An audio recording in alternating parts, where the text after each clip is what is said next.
Hello, and just to confuse you, this week I'm going to stand on the other side to start with rather than moving Andrew across halfway through. But we're going to be continuing to look at Vigny cane. Last week we were looking very much at going high and low.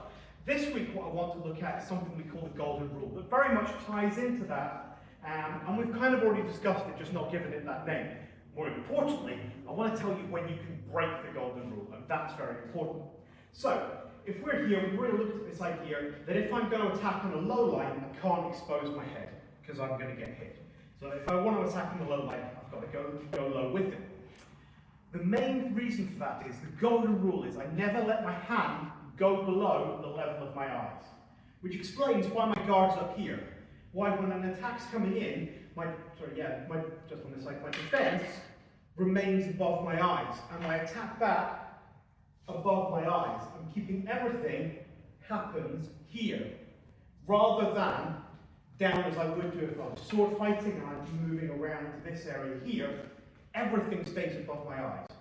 And that's also why when I have to go low, I need to go low with my legs so that my hand remains above my head, so that I've got that defense. The minute my hand goes below my eye, even if I drop it down to my chin, I've suddenly got this exposed area where I'm going to get smacked across the face. And that's when I go out, yeah? I mean, even with a lighter cane, a solid smack into the side of the temple or something, and that's lights out. So, all I'm really trying to do with a lot of these lower hits is open up that blow into the side of the temple, which is going to be the finishing move, without opening myself up to getting hit in return. So, we have the golden rule, never let your hand go below your eyes. Which is great, and of course you've got to break that on occasion. And there are times when it is okay. So, if Andrew was to attack me on this side, I can do this, and as we looked at before, keep my hand above my eyes. I can equally, if that comes in, go to this parry here. Yeah? Because I know my head is safe here. And the reason for that is, my cane is above his. And as long as my cane is on top, then I can break the rule.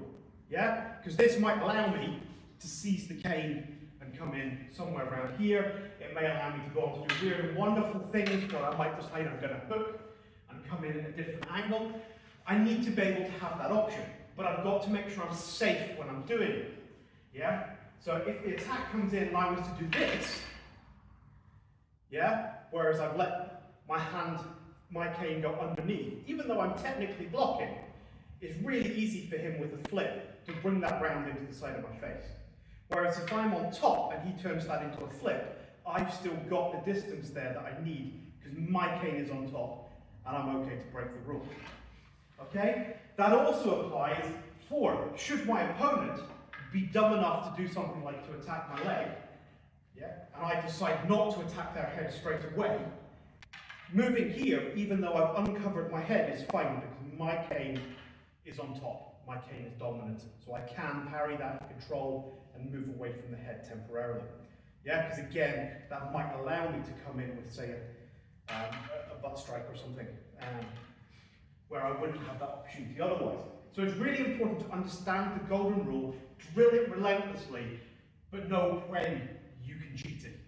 Yeah? And the only other time you can break the golden rule is when you have control of your opponent's cane. And by that I mean, if my opponent attacks and I block and seize their cane, I can now quite happily bring my hand down here because they can't hit me with this cane because I have as much control over it as they do. Yeah? However, in reality, if, and I'm going to make sure I get this right, if Andrew was to deliver a full speed strike here and recover, and I try to catch that, it's actually moving at quite a fast speed. Actually, seizures are very difficult to actually get. You've really got to be kind of going for it as the strike is happening to seize the cane. And even though I told him to go fast, he's going really, really slow there, in fairness, because he doesn't want to smack me in the face without a mask on, which is very nice of him. But that allows me to get in. So, I can break the golden rule only when my cane is on top, or when I'm seizing my opponent's cane. At any other time, your hand has to be above your eyes. And if you remember that, yeah, remember your windscreen wipers, your moulinet, your flips and your flicks, you've got all the basic moves you need to do Vigny cane work. And already you could just do sparring just with that. You know, so if I come across here, I'm just putting Andrew on the spot now and seeing what he's going to do.